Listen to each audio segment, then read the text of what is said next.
Before the pump, I was very ill. My heart was practically nothing, and I had an activity, you can say, of 2 hours a day. 2 hours a day, that means looking television, eating on the table, washing myself, and the rest of the day it was laying on the bed. My heart was very ill. I had maybe a few months to live. After his heart attack, when he was home for 6 weeks, he was hardly able to do anything. He spent most of his time in bed. He could walk to the kitchen, do some small things before he needed to return to bed to rest. That was it. They say, we will give you something to help you with time, then we have time to search for a good heart for you. Patients with chronic heart failure, they limit their physical activity and they downregulate themselves. So of course if you provide them with extra support and extra flow, even half support, they regain activity and they also see more future in life.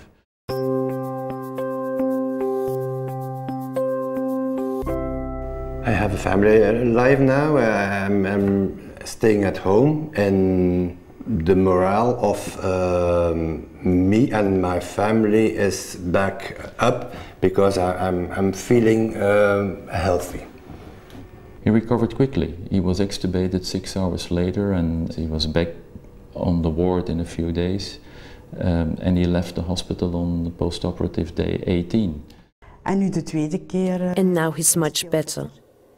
He still needs to rest and take breaks, but he can go upstairs to sleep every night and he can go upstairs to the bathroom, things he wasn't able to do before his surgery.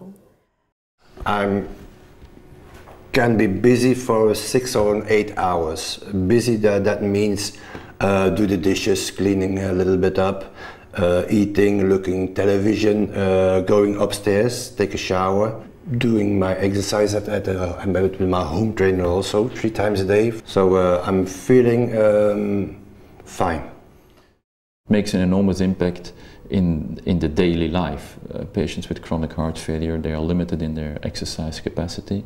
This gives them the opportunity again to walk around, to take up their physical activity.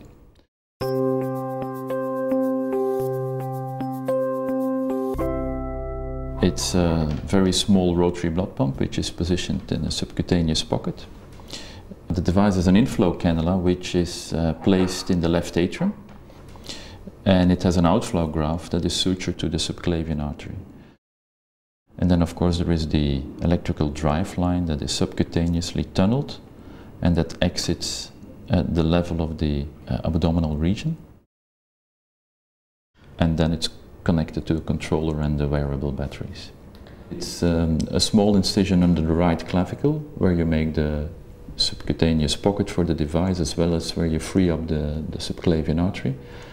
There is an incision in the right chest and small anterolateral thoracotomy, and through the anterolateral thoracotomy you insert the left atrial inflow cannula. The inflow cannula is tunneled under the ribs and enters the subcutaneous pocket. The cable is then, with the tunneling device, taken to the abdominal exit site, and the outflow graft is sutured to the subclavian artery.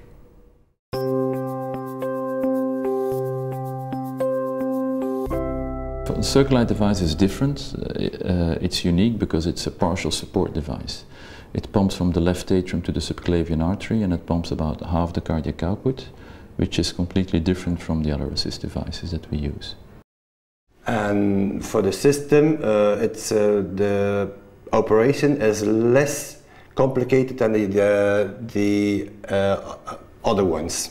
So he did recover more quickly than with other assist devices, and that's definitely due to the fact that the surgery is less traumatic. It's a smaller incision. We didn't use a heart-lung machine, so he was quickly up and about.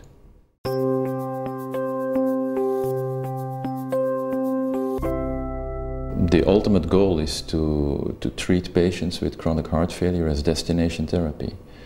And I think that there are a lot of patients who can benefit from partial support in chronic heart failure, definitely as this device is less invasive than any other assist device. So the potential in terms of number of patients that can be helped with it is enormous. It has a big impact because now I can join the family life. I'm feeling healthy. I think there is a lot of potential in chronic heart failure. A lot of patients can benefit to have more support. And then there is the large potential for remodeling of chronic heart failure patients with an unloaded heart. And I think we are going forward for very interesting times.